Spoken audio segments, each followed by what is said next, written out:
Querido amigo, hoje o nosso desafio é grande. Eu gostaria que você estivesse com a sua Bíblia aberta. Nós vamos estudar 4 capítulos do livro de 1 Samuel.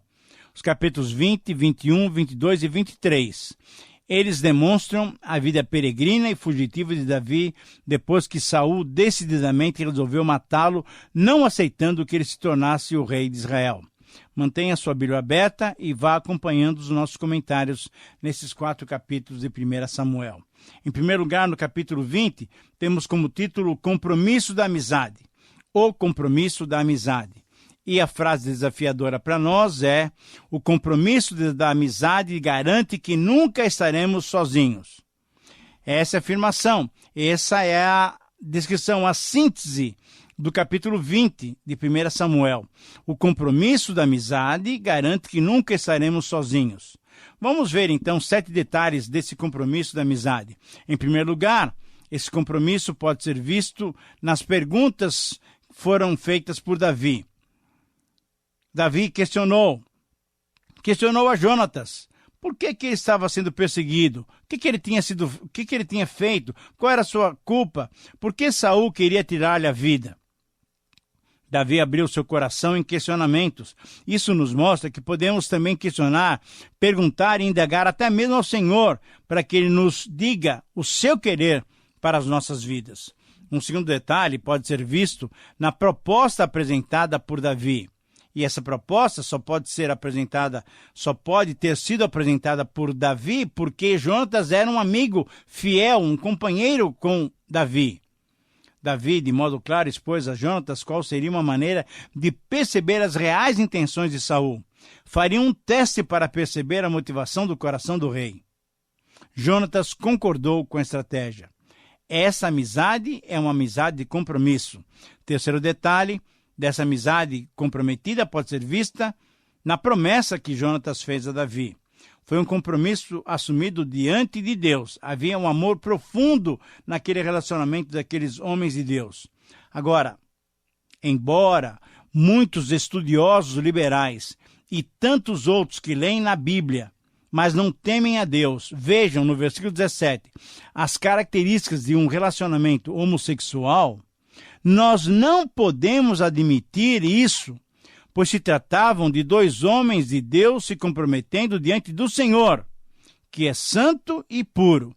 Deus não aprovaria, nem aprova nos dias de hoje, qualquer impureza num relacionamento que é confirmado na sua presença. Jonatas estava prometendo e garantindo a Davi, o príncipe herdeiro, estava dando a sua palavra real, de que o plano elaborado pelos 2 seria seguido. O quarto detalhe pode ser visto no plano de Jonatas. Jonatas deu a Davi detalhes de como desenvolveria o teste para o rei, para perceber a motivação do seu coração. Jonatas, inclusive, deu detalhes de como se comunicaria indiretamente com Davi para lhe dar a resposta. A amizade confirmada diante de Deus deveria ser desenvolvida nos mínimos detalhes. O quinto detalhe pode ser visto na prática do plano, versículos 24 a 29. Saul percebeu a ausência de Davi. Se você está me acompanhando na leitura da Bíblia, você percebe que a ideia do plano era que Davi se ausentasse daquela refeição cerimonial. E Saul, percebendo a ausência de Davi, só no segundo dia é que perguntou por ele. Era uma ofensa recusar a participação na celebração que o rei promovia de uma data tão importante. Esta festa da Lua Nova era, ao mesmo tempo, uma comemoração civil e religiosa, quando então se consagrava aquele mês ao Senhor através de ofertas e sacrifícios especiais e pelo toque das trombetas. Jonatas disse ao seu pai que tinha concedido permissão para Davi estar com a sua família para lá comemorar essa festa. E o sexto detalhe dessa amizade comprometida pode-se perceber na preocupação de Saul. Versículos 30 a 34. Diante desse fato, o coração de Saul se manifestou. Saul estava preocupado com o reino. Certamente ele não queria perder o trono e não queria que nenhum outro que não fosse da sua linhagem herdasse o reino. Ele ficou irado com o seu próprio filho, com o príncipe Jonatas, e o criticou por sua amizade com Davi. Saul, num acesso de raiva e fúria, veja só, ele disse a Jonatas que nem ele mesmo, o príncipe herdeiro, estaria seguro ou herdaria o reino se não mandasse buscar a Davi para sua presença, pois Davi deveria morrer. Jonatas, mantendo seu compromisso de amizade com Davi, discutiu com o pai, discutiu com Saul, mostrando a sua injustiça. Jonatas mostrou a Saul que Davi nunca tinha feito nada de mal para Saul.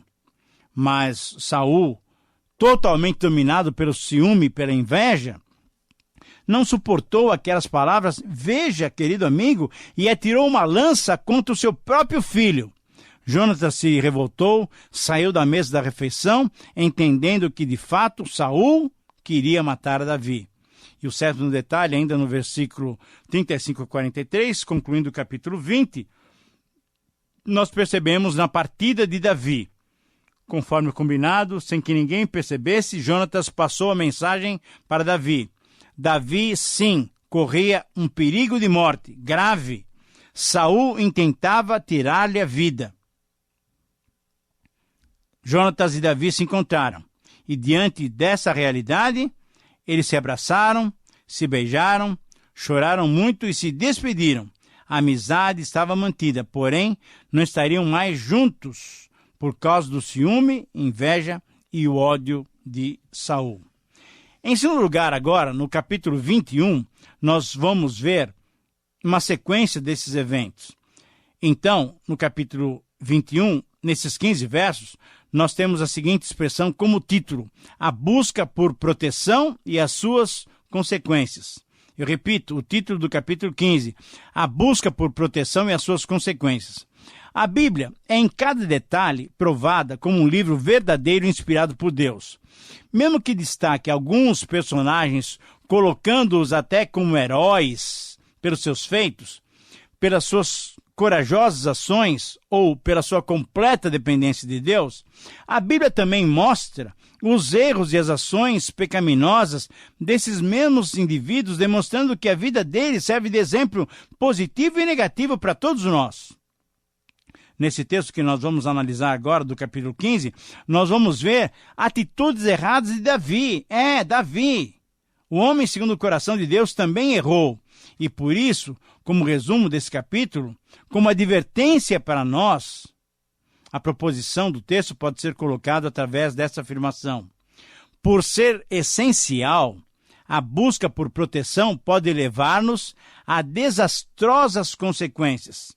Eu repito, querido amigo, isso é muito importante nós entendermos, porque por ser essencial a busca por proteção, e todos nós queremos ser protegidos, ela pode nos levar a desastrosas consequências. E nós vamos encontrar 7 consequências que a busca por proteção pode nos levar. Em primeiro lugar, a busca por proteção pode nos levar à mentira. Versículos 1 e 2. Nob era uma pequena cidade habitada pelos sacerdotes. Ficava ao norte de Jerusalém. Aimeleque, o sacerdote, também conhecido como Aías, era filho de Aitube, irmão de Icabô, bisneto de Eli. Muito provavelmente, Davi foi para lá para receber orientação de Deus. Ele queria saber para onde deveria ir. Diante da pergunta objetiva de Aimeleque, Davi mentiu, dizendo que estava ali por ordem do rei. É possível até que Davi tenha mentido para preservar a vida de Aimeleque e dos outros sacerdotes, não contando que ele estava fugindo de Saul. Mas provavelmente Davi pensou que por estar sendo injustamente perseguido por Saul, pelo rei, ele poderia mentir, sim, para preservar a sua vida. Querido amigo, de qualquer maneira, mentir é errado. Deus não aceita isso. Deus não aceita a mentira como método para nos beneficiar. Então, nós temos que tomar cuidado, porque buscando proteção, podemos chegar à mentira, que ofende o coração de Deus. Nos versículos 3 a 6, temos em segundo lugar a busca por proteção, nos levando ao desrespeito pelo sagrado. A situação era a seguinte: Davi em fuga, estava faminto e nem se preocupou em respeitar aquilo que era consagrado ao Senhor, os pães da proposição. Os sacerdotes não tinham nenhum alimento para oferecer a Davi. Então, racionalizando, pois os novos pães já estavam sobre a mesa sagrada, mesmo que os pães só pudessem ser ingeridos pelos sacerdotes, Aimeleque, perguntando se os soldados de Davi não tinham mantido relações sexuais estando cerimonialmente purificados, ele então os ofereceu os pães da proposição sagrados a Davi. Provavelmente, esse fato se deu num sábado, pois era nesse dia em que se trocavam os pães da proposição.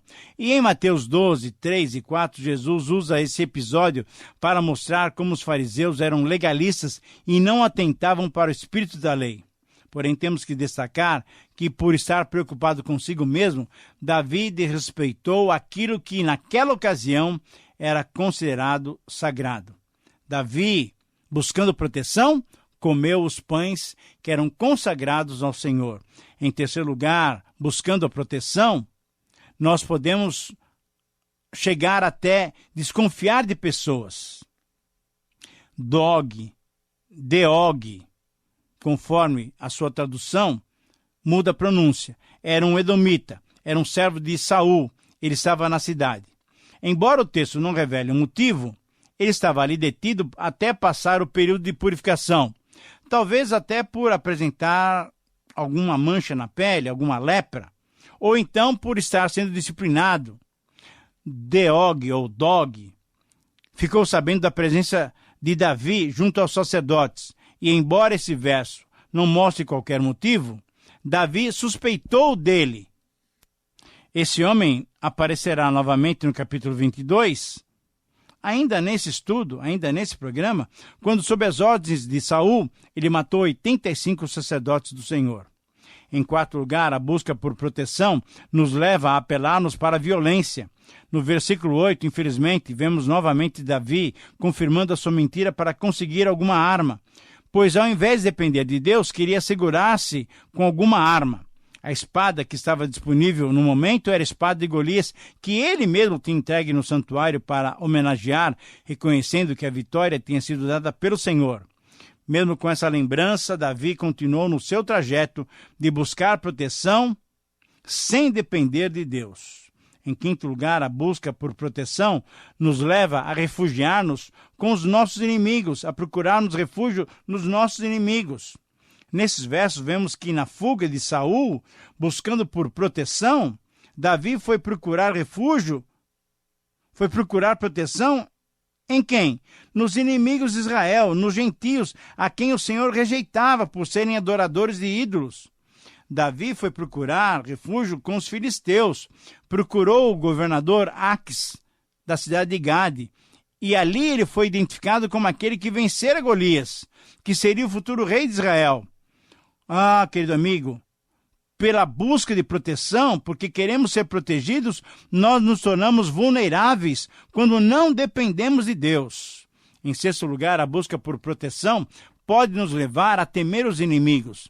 E não apenas nos tornamos vulneráveis, mas nos tornamos temerosos contra os nossos inimigos que seriam derrotados por Deus se nós dependêssemos dele.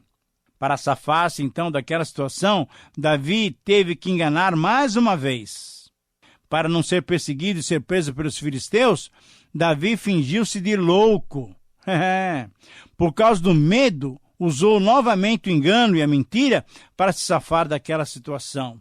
E em sétimo lugar, terminando o capítulo 21, nos versículos 14 e 15, a busca por proteção nos leva a nos tornarmos ridículos. Davi, o futuro rei de Israel, fez esse papel ridículo. Ele foi ridicularizado por Aquis e pelos filisteus. Ele ficou como que se tivesse sido realmente um homem louco, espumando pela boca, falando bobagens, escrevendo, rabiscando as paredes. Mas graças a Deus, o nosso Deus é maravilhoso. Graças a Deus que mesmo quando nós erramos e pecamos, Deus nos ensina e nos faz ver o nosso erro e nos faz desenvolver a nossa maturidade. Certamente esses erros de Davi vão nos ajudar mas ajudaram a Davi no seu processo de maturidade para se tornar o rei de Israel. Aplique, querido amigo, essas verdades à sua vida. Muito bem, agora chegamos a um outro capítulo, é o capítulo 22.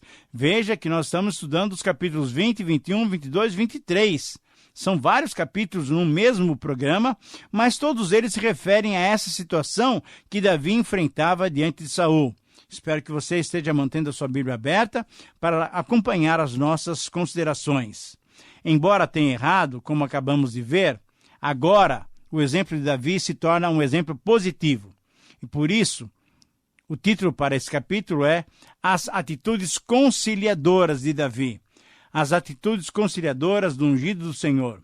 Recuperado dos seus erros, mesmo sendo perseguido, Davi demonstrou-se conciliador e aglutinador. Porque tinha Deus controlando a sua vida, Davi, mesmo perseguido, pôde ser sensível às circunstâncias dos outros desfavorecidos. O princípio desafiador, então, para nós, que devemos aplicar em nossas vidas, pode ser expresso através da seguinte afirmação: somente aquele que tem sua vida controlada pelo Senhor, mesmo em circunstâncias difíceis, pode manter atitudes conciliadoras. Eu repito, esse para mim é o resumo do capítulo 22. E eu gostaria que você anotasse, se você tiver condições. Somente aquele que tem a sua vida controlada pelo Senhor, mesmo em circunstâncias difíceis, pode manter atitudes conciliadoras. Vamos ver 7 atitudes conciliadoras que Davi manteve, porque a sua vida era controlada pelo Senhor. A primeira atitude é agregar os necessitados. Se ajuntaram a Davi todos os que se achavam em aperto, em débito, e aqueles todos que estavam amargurados, descontentes, chateados com o reinado de Saul. Eram, ao todo, uns 400 homens. Depois, eles se tornariam 600 homens. Esse era o exército de Davi. Davi atraía pessoas pelo seu caráter, e por ele ser um homem eleito por Deus, ele com sensibilidade agregava pessoas ao seu redor. A segunda atitude é acolher com segurança a própria família. Essa foi uma outra boa atitude de Davi. Literalmente, esses versos nos dizem: dali passou Davi a Mispá de Moabe e disse ao rei: deixe estar meu pai e a minha mãe convosco, até que eu saiba o que Deus há de fazer de mim. Trouxe-os perante o rei de Moabe, e com esse moraram por todo o tempo que Davi esteve nesse lugar seguro. Provavelmente, pelo ódio de Saul, também os familiares de Davi estavam correndo risco de morte. Poderiam sofrer nas mãos do rei. O cuidado para com a família é algo que nunca deve ser esquecido.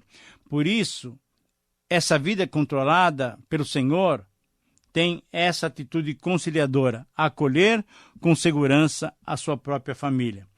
A terceira atitude de uma vida controlada por Deus, uma terceira atitude conciliadora, é atender à voz do profeta de Deus. Versículos 5 e 6. Essa é a primeira vez que aparece esse profeta no relato bíblico. Depois nós o veremos com muito destaque em ação, inclusive repreendendo Davi por ordem do Senhor. Gade era o profeta e ele orientou a Davi que deixasse Moabe. Novamente Davi tinha ido buscar refúgio aonde?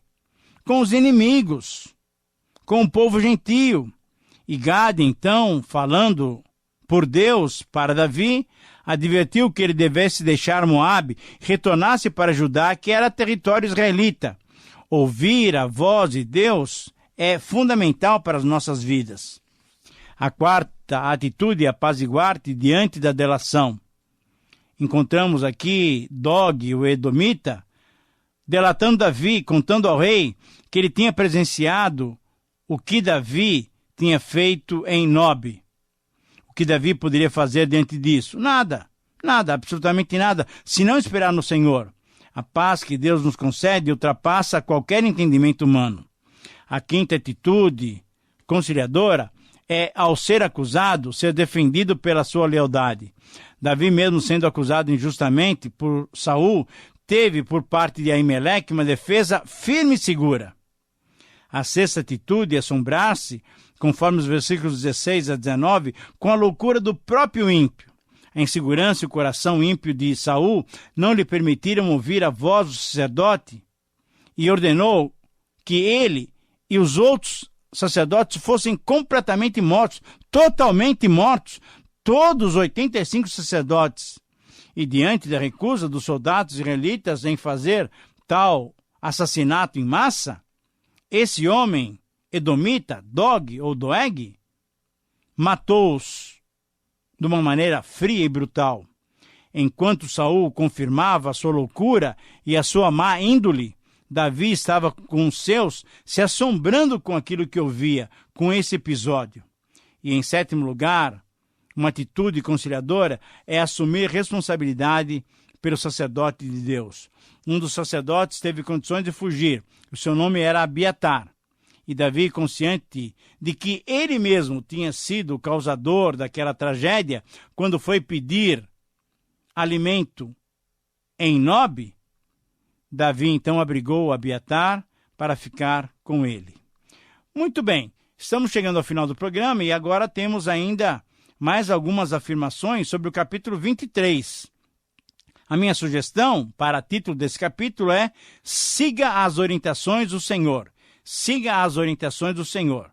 E a frase desafiadora para nós pode ser colocada dessa maneira: seguir as orientações do Senhor é garantia de sucesso em meio às nossas tribulações. Eu repito, seguir as orientações do Senhor é garantia de sucesso em meio às nossas tribulações. Eu vou mostrar para vocês 7 requisitos que devemos cumprir. São pequenas frases que você, se prestar atenção, poderá ter a bênção de Deus para seguir uma vida vitoriosa. O primeiro requisito é consultarmos o Senhor, versículos 1 a 4. O segundo requisito é obedecermos a Deus, versículos 5 a 6. O terceiro requisito é orarmos continuamente ao Senhor, versículos 7 a 13. O quarto requisito é nos refugiarmos em Deus, versículos 13 a 14. O quinto requisito é confiarmos em Deus, renovando nossas alianças, versículos 15 a 18. E versículo 19 a 24, o sexto requisito é confiarmos em Deus usando a nossa astúcia. Deus tem nos dado essa possibilidade. E em sétimo e último lugar, confiar em Deus para que Ele nos proteja, usando até os nossos inimigos. Deus tem essa possibilidade de usar os nossos inimigos para nos proteger. Querido amigo, que você possa buscar a confiança em Deus, confiando em Deus, buscar a sua segurança. Que Deus te abençoe